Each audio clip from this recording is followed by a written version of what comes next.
அப்போல்லாம் நம்ம south Indian film சேம்பர்னு ஒன்று நம்ம அமெரிக்கன் எம்பசிக்கு ஆப்போசிட்டில் ஒரு தேட்டர் இருக்கும். அங்கே வியாழக்கிழமை தோறும் ஒரு உலக சினிமா போடுவாங்க. நான் மேற்கு தாம்பரத்தில் இருந்து 2 பஸ் முடித்து, சில சமயம் பஸ் வராது, அப்போ குப்பலாரி தான் வரும். குப்பலாரி வந்து ஏறி கிஷ்கிந்தாவில் இறங்கி தாம்பரத்துக்கு இன்னொரு வண்டியில் வந்து அங்கேருந்து ஒரு பஸ் ஏறி மவுண்ட் ரோட்டில் வந்து இறங்கி இது ஒரு பெரிய ஒரு 2.25 மணி நேரம் ட்ராவல் பண்ணி வந்தால் வியாழக்கிழமை ஒரு உலக சினிமா பார்க்க முடியும்.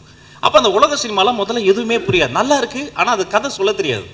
அடுத்த நாள் என்னுடைய நண்பர்கள் கேட்பாங்க, என்ன மச்சான் படத்துக்கு போய்ட்டு என்ன கதை, அதை எப்படி நான் சொல்லுவேன், அது ஒரு அனுபவம், அதெல்லாம் நீங்கள் அனுபவித்து பார்த்தா தான் புரியும். ஆனால் கொஞ்சம் கொஞ்சமாக என்னுடைய ரசனையை அது மாற்றியது. அங்கே வரக்கூடிய மனிதர்கள், சத்யேந்திரான்னு இப்போ சமீபத்தில் தவறிட்டார், அவர் எல்லா ஸ்க்ரீனிங்க்கும் வந்துடுவார். அந்த ஜோல்னா பையை விடவே மாட்டார். அதில் அவருக்கு பிடித்த கொஞ்சம் புத்தகங்கள் இருக்கும், எல்லாரிடமும் பேசுவார்.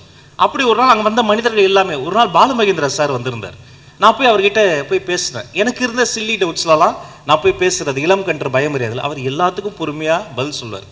அப்போ நம்ம தோழர் சி மகேந்திரன் பையன் புகழ்னு சொல்லிட்டு, அவர் என்னுடைய நண்பர், இலக்கிய நண்பர், அவருக்கும் எனக்கு தான் இந்த இலக்கிய சண்டைகள்லாம் நிறைய வரும். அப்போ ஒரு நாள் அவரையும் கூப்பிட்டு வந்துட்டு அவர் முன்னாடி பாலுமகேந்திரா சார்கிட்ட பேசுகிறேன். அவர் பயங்கரமாக பேசுகிறாரு, எனக்கு ஒரே கர்வம், பார்த்தியா பாலுமகேந்திரா சார் நம்ம ஃப்ரெண்டு அப்படின்னு சொல்லிவிட்டு, அன்றைக்கி ஒரு வியாழக்கிழமை படம் முடிஞ்சு வெளில வரும், ஜோன்னு மழை பெய்யுது, எல்லாரும் மழைக்காக ஒதுங்கி இருக்கிறோம், சில பேர் ஓடிட்டாங்க.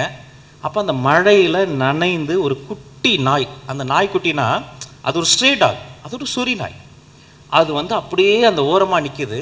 பாலுமகேந்திரா சார் முட்டி போட்டு அதுக்கிட்ட பேசிக்கிட்டு இருக்காரு, என்னடா நனைஞ்சிட்டியா, குளிராக இருக்கா, டீ சாப்பிடலாமா. அப்போ புகழ் மகேந்திரன் சொல்கிறாரு, என்னை கூப்பிட்டு, மச்சி அவர் எல்லா நாய்கிட்டையும் பேசுவார் போல இருக்கு, அது தெரியாமல் நீ கர்வத்தில் சுற்றிக்கிட்டு இருக்கிற. அப்போ நான் சொன்னேன், இல்லைடா அதில் உங்களுக்கு ஒரு சந்தோஷமா, இல்லைடா அது பாரு, அது வந்து அவ்வளோ அடிப்பட்டு புண்ணோடு இருக்குது, அது வந்து இன்ஃபெக்ஷன் கூட வரலாம், ஆனால் அதுக்கிட்ட போய் இவர் பேசிகிட்டு இருக்காரா, அது பதிலுக்கு அதுவும் வாலாட்டுது, அவர்கிட்ட உடம்பு சிலிர்த்து காட்டுது. அப்போ அந்த ஒரு ரசனை வந்து, நண்பர்களை நாம் சந்திக்கக்கூடிய ஒவ்வொரு மனிதனுமே ஒரு புத்தகம் தான். அவர்களிடம் சொல்வதற்கு ஒரு கதை இருக்கிறது, கேட்பதற்கு நமக்கு காதுகள் இருக்கா, அதான் கேள்வி. அந்த மனிதர்களிடமிருந்து ஒரு கதையை நம்ம வாசிக்கணும், ஒரு புத்தகத்தை படிக்கணும், அதனால் என்ன கிடைக்கும், ஒன்றும் வேண்டாம், எந்த ஆதாயம் வேண்டாம்.